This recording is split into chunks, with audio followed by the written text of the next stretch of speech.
Hello friends, welcome to AAA section of Akulmach Live and I am Chandrakant. Today, as I promised yesterday, I will be talking about Twitter versus the law of India, and there has been a lot of debate on this, so we will actually declutter one by one all of them. So to start the discussion, I must tell you that this is a live session going live on the different platforms, and if you actually have a question, you can directly write to me. I will see your name and I can answer your query, whatever that is. So you can interact with me live on this session, and name of the program is AAA, which stands for Akulmach Alternately Analyzing the Events as they are happening. So today's subject is about Twitter and other social media. So let's understand what is going on. You see, Twitter has billions of followers, billions of users, and so is other platforms. I mean, if you look at YouTube, they have billions of users across the world, and I am one of them. Similarly, Facebook, I am one of them, like everybody else. And there are different social media platforms like Pinterest. There are so many. There is Google, there is Koo now in India, which is becoming very popular as an alternative to Twitter. So what is going on? You see, what happens is that the social media platforms have the power to ensure that they can build a narrative, and that's a very, very strong power. And when you build a narrative, it is like also snowball into a viral fever. So you write something that you feel like, for example, if I say something, it has an ability to snowball. And when we say snowball, it's basically one to many and one to three times ability. So if I actually send a simple message, for me it takes hardly 1 minute to think and type it out, but then my followers starts forwarding it and liking it, their followers start forwarding and liking it, and that is why it becomes sort of a snowball. So to prevent the fake news scenario, there is a system which has been more prevalent from the legal standpoint, and also allow freedom of speech, because the social media platforms basically are always available, and you should communicate with your friends and families and people with whom you are connected, your business partners, your prospects, and that is why the freedom of speech is the paramount feature of any social media platform. So to ensure that there is enough freedom of speech, at the same time there has to be a curb on the fake news scenario. All of these social media platforms have their use policies defined.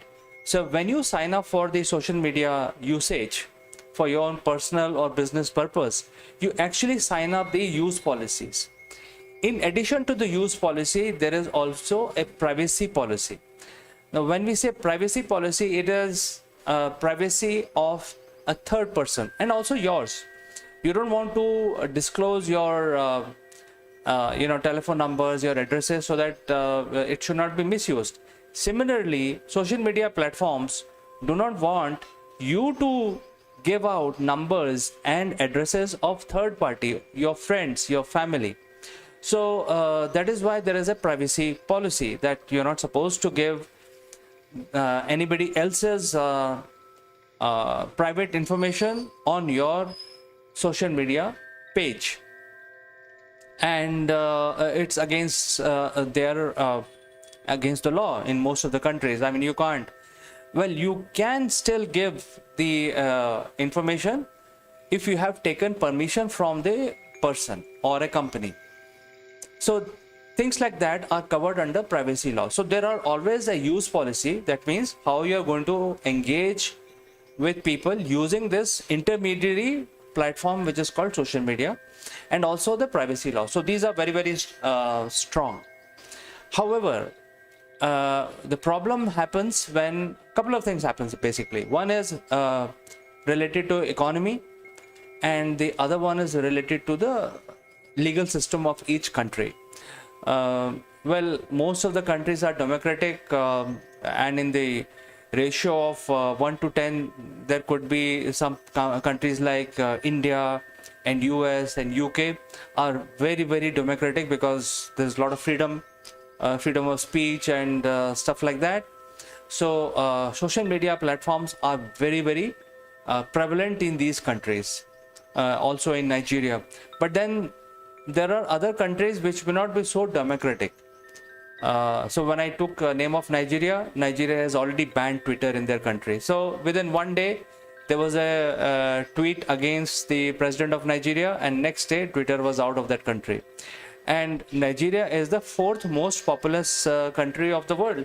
So Twitter has been out, and a lot of people are not able to use Twitter now in Nigeria. And then there are countries which are not at all democratic. So let's talk about the communist countries, and the biggest example is China. Well, China do not allow Twitter. So let's say if 25% of the population is not using any social media platform, I mean, they have their own. And I have interacted with a few Chinese people. They don't open up. They don't voice their opinions. There is, even though they have the own homegrown social media platforms, but they are very, very driven by the propaganda of their ruling dispensation. So people are very careful in sharing what they feel. They actually always be in the right side of the law or the political party. So I think it has no meaning basically. So then the world is swinging between a very highly democratic type of ideologies to not at all democratic ideologies, and Twitter as a company is playing a major role in defining this, because if the people are voicing their opinions, and Twitter has the ability to snowball those opinions, they can actually build a narrative. So even Twitter has privacy policies, and they also have the use policies. What is being happening now with all the social media platform is that and these are all private entities, and they are doing all this, providing service basically to stay relevant and to generate revenue. So when I say stay relevant, that means more and more people find these platforms attractive so that they can actually voice their opinions and stay relevant, because for running anything, to support anything, to provide 24/7 uptime and all the features which are available on these platforms and all the other applications which are also hosted on these platforms, you need money. So I think the driving force behind these platforms is basically to generate revenue for themselves. There are different methods of generating revenue. There are advertising and all that.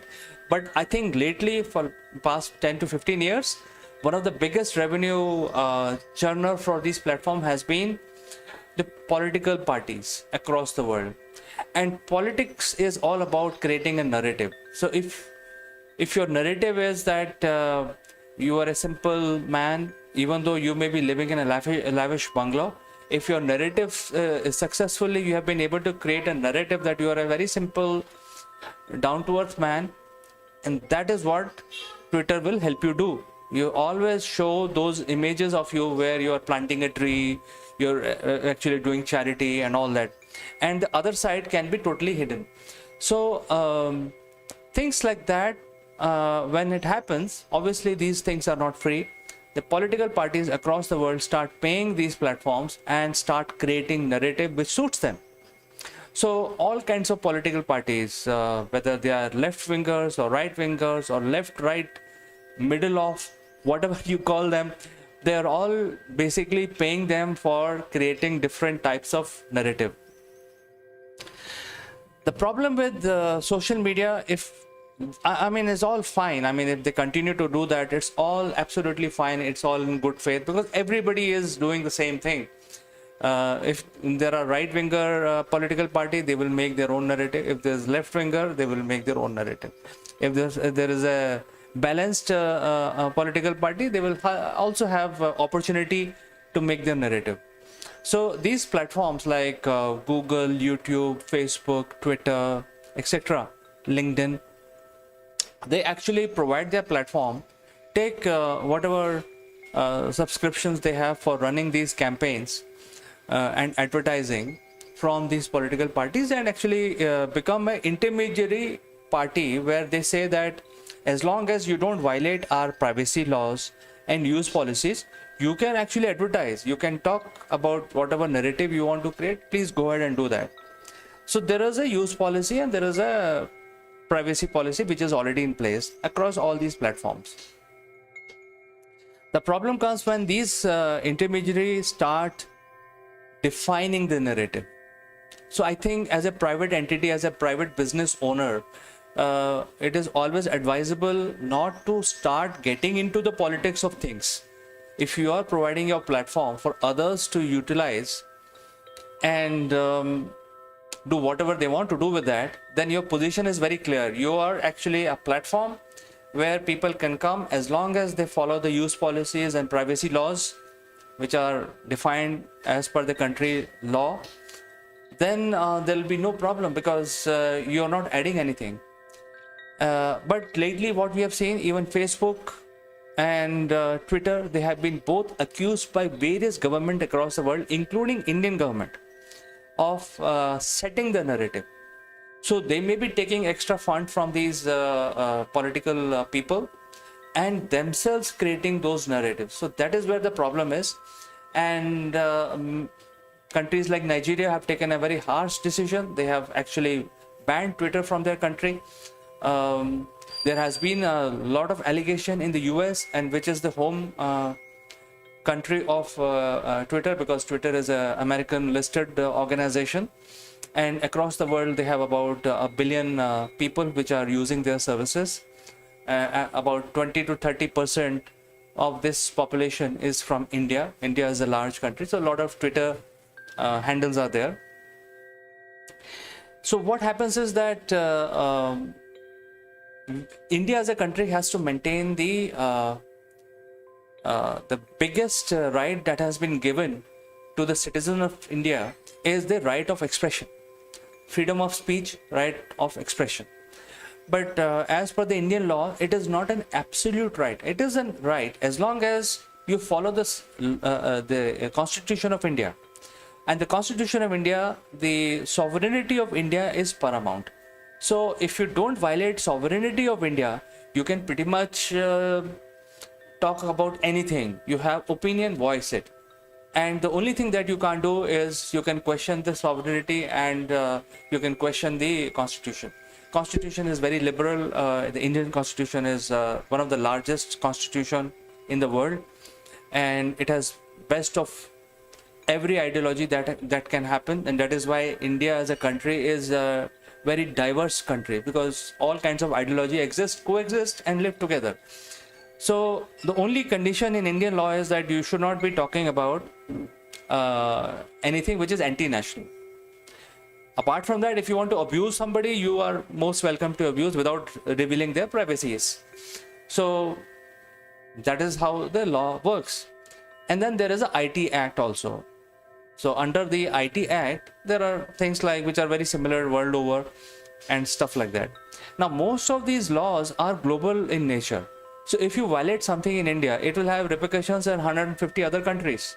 So, because the United Nations charters had been signed by almost all countries, so all the legal laws are valid across the world, and India is no different.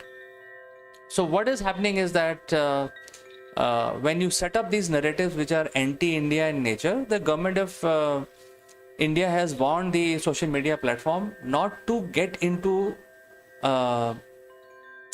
setting the narrative themselves. And many social media platforms have complied to that, and they actually delete these messages which are happening on their platform, and they are refraining themselves from getting into any bad books of the law. So this is the norm, and In case you start creating something which is anti-India, and if you are Indian citizen, then definitely the social media has to delete those web pages, penalize those people who are creating those narratives.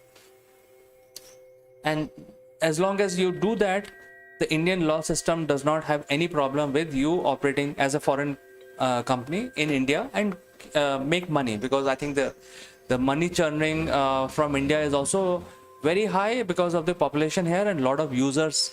It's a huge user base in India. And the people use it because people are very, very vocal, and they exercise their right of freedom of speech, and they can talk about pretty much everything. So there is a lot of usage. There are people who are subscribing to this platform, and at the same time they are also using it effectively.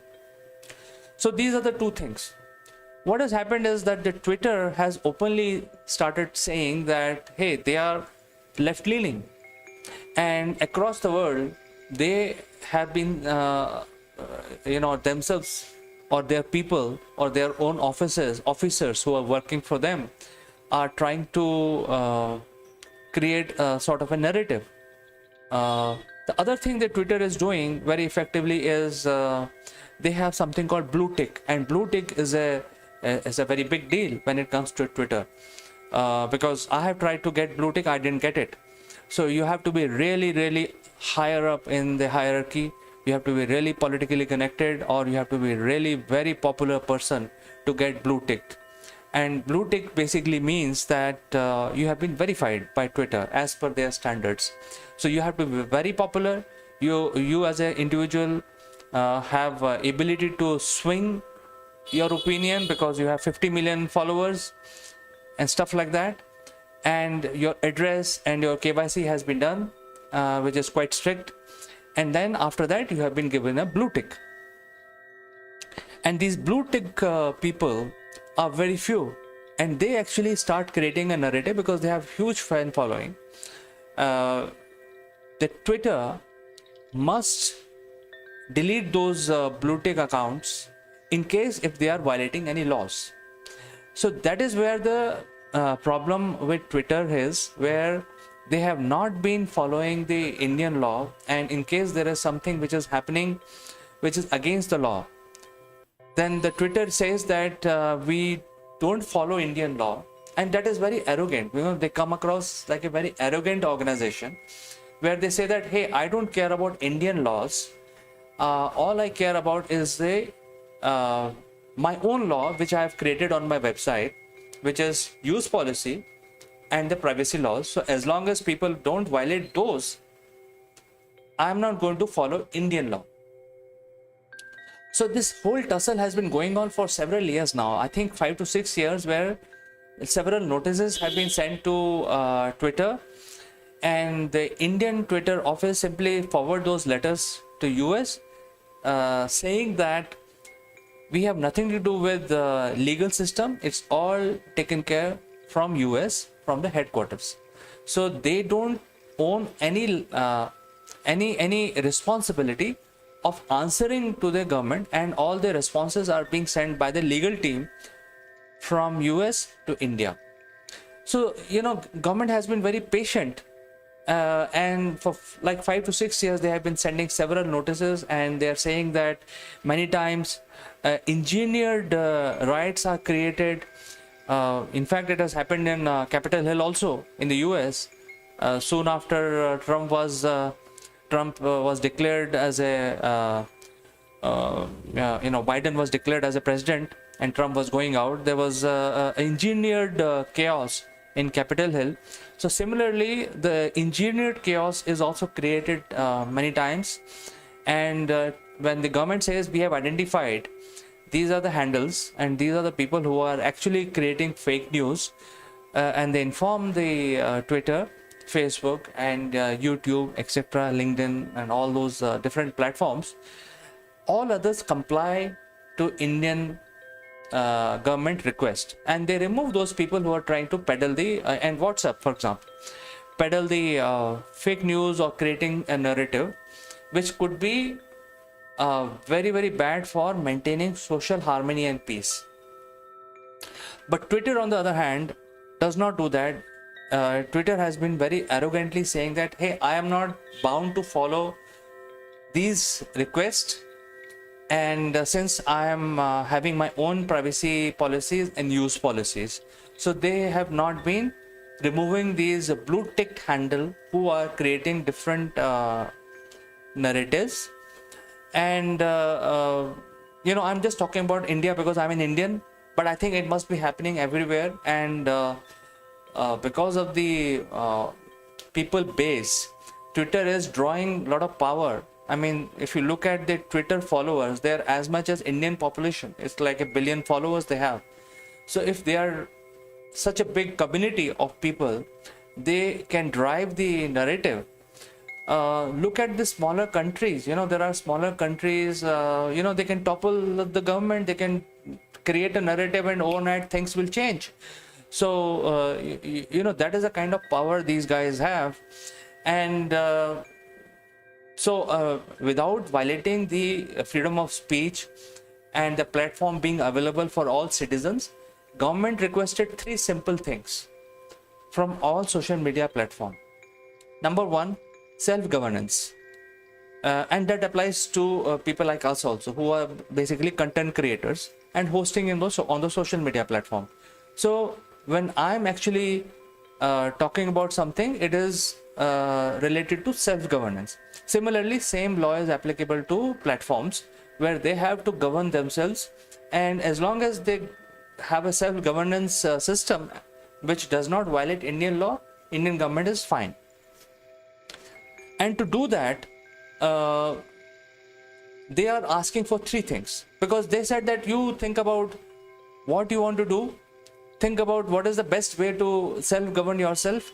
And I think a year of time was given to the social media platform, and a lot of other platforms complied, like Facebook, YouTube. You can't do you can't do any piracy, you can't do any privacy violation, you can't do any violation of giving wrong maps of the countries, wrong narratives. I think YouTube and Facebook are removing such news articles and banning those people. It has been happening, and so they have come out quite nicely with a self-governance self-governance of their own platform. But Twitter, on the other hand, has not done anything. So then government said, okay, in order to regulate themselves, they said, okay, fine, let us tell these platforms what should be done and what is that we expect. So now the government has said that as a sub-act in the IT Act of India, they have just asked for 3 things. Number 1, you should have a compliance officer who will have the understanding of the Indian laws and what the Indian law and constitution is expecting from a private intermediary platform like Twitter and Facebook. So you should comply that. So that means so the person who's based in India have thorough understanding of the Indian legal system and also take the legal liability of anything going wrong and removing those people. So there has to be a complete pyramid headed by a person who understands the law. So he will be the compliance officer. Number 2, they want a department which will basically create a liaisoning between Government of India and Twitter or Facebook. Because what is happening is that when you send a letter to Twitter, they simply forward it to US, and then the US entity does not understand the Indian laws, and because of that there is nobody answerable in India. So they want a liaison person who will actually respond to government requests or anybody requests. I can also send a request to Twitter and ask for something. There has to be a communication officer who will actually reply to me appropriately. So that is number 2. Number 3 is that there has to be a grievance officer who will handle the grievances. And that has been a major problem with the American companies by and large. I mean, you talk about PayPal or Google, it's very difficult to get any support. And when your name has been misused, for example, somebody can take my name hack into my account and send something which is illegal, and I don't want to get penalized, so I should be able to report this incident to social media platform and get a remedy out of that. So there has to be my grievance cell and addressal system.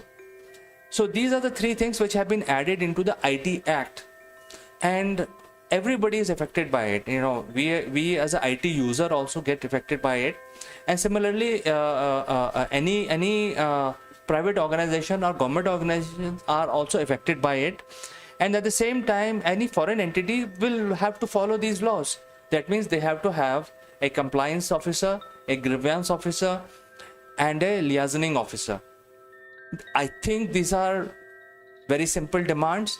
Even you look at any other entity, private entity, like a bank or any other private entity, you will see these three departments. You know, you go to a bank, there is a liaisoning officer, there is a grievance cell, so that you can call the bank and find out, hey, what's happened to my check? And there is a compliance officer who will check whether any non-compliance is going on, which is against the law. So I think these are very simple demands from the social media platforms, and all other have complied already, because enough time has been given. This has been going on for 5-6 years. So apart from WhatsApp basically going to the Delhi High Court on the privacy law, simple thing on a privacy, so I will not cover that portion today, because as it is, my narration is quite long today. But by and large, everyone has followed up with the Indian laws, and they have actually complied to the Indian laws. They have created the compliance officer, they have created grievance redressal, and any liaisoning, which is communication between government and themselves, have been already set up, except Twitter. The last date was 26th of May 2021. And when this was announced, again 3 months of time was given so that they can approach, their HR can approach the market and find out who's the right person or team of persons who will handle these activities. So Twitter did not do anything, and that is where it has erupted into a lot of communication going back and forth. And as part of an intermediary platform, they also get some immunity, because they can say that, hey, I'm not creating any content, the content is being created by a third party. Now the third party in the case of Twitter are the blue tick guys, who they have authorized to create narrative. So what has happened last week is that immunity has been lifted. So I wanted to give the entire detail of what is the background, so that people who are watching me, or they want to engage with me, they understand what is going on. So the immunity of the blue tick guys have been lifted. That means they can be tried by the law for spreading fake news. So there is a fake news, there is an IT Act under which you're not supposed to give news without any basis. I mean, you think about something and then you write it, it snowballs, and then a lot of people engage with you, a lot of people start further forwarding it, and it becomes a movement, and it turns out that it was just your figment of imagination. There is no truth in it. So when thousands and thousands of people are tweeting it, retweeting it, following it, and then they start believing it, and whereas it was just a figment of imagination, so that should be stopped. And it is illegal, because that can create a lot of problems. It can create a fake narrative, it can create bad blood between communities, it can create a lot of issues, law and order issues. It can also swing the share prices, it can bring down the economy. A whole lot of things are associated with it, and definitely any government will not like this to happen to their peaceful country. So the real issue is that the Twitter has not complied, and they have not created these they have not complied to this simple request of, and that is why the immunity of Twitter has been lifted. And since they have violated, they are not immune. And as soon as this immunity was lifted, a lot of people have filed lawsuits on Twitter. So within a week, I think there are a lot of lawsuits on them in India. They'll have to address, they have to approach the court. They have to follow the guidelines. And if they don't, there'll be a lot of lawsuits keep piling up on them, because all other platforms have already followed. They are making sure that the Indian laws are not violated. Things like YouTube and Facebook, which are a really big one here in India, and Google also is another one. They are ensuring that their platforms are useful for right thing and not for the wrong thing. So friends, let me finish my discussion today, and I thought I'll bring this to you. Do engage with me. I didn't see any live messages, but then you can always send messages to me later on. I will engage with you. Based on your messages, I will bring you live next time in my next live event. This is a daily event where I'll take up one news and declutter on that. So today is a Sunday. I thought I'll declutter the Twitter itself, and tomorrow will be another day. I will catch up with you tomorrow. Until then, I like to say goodbye.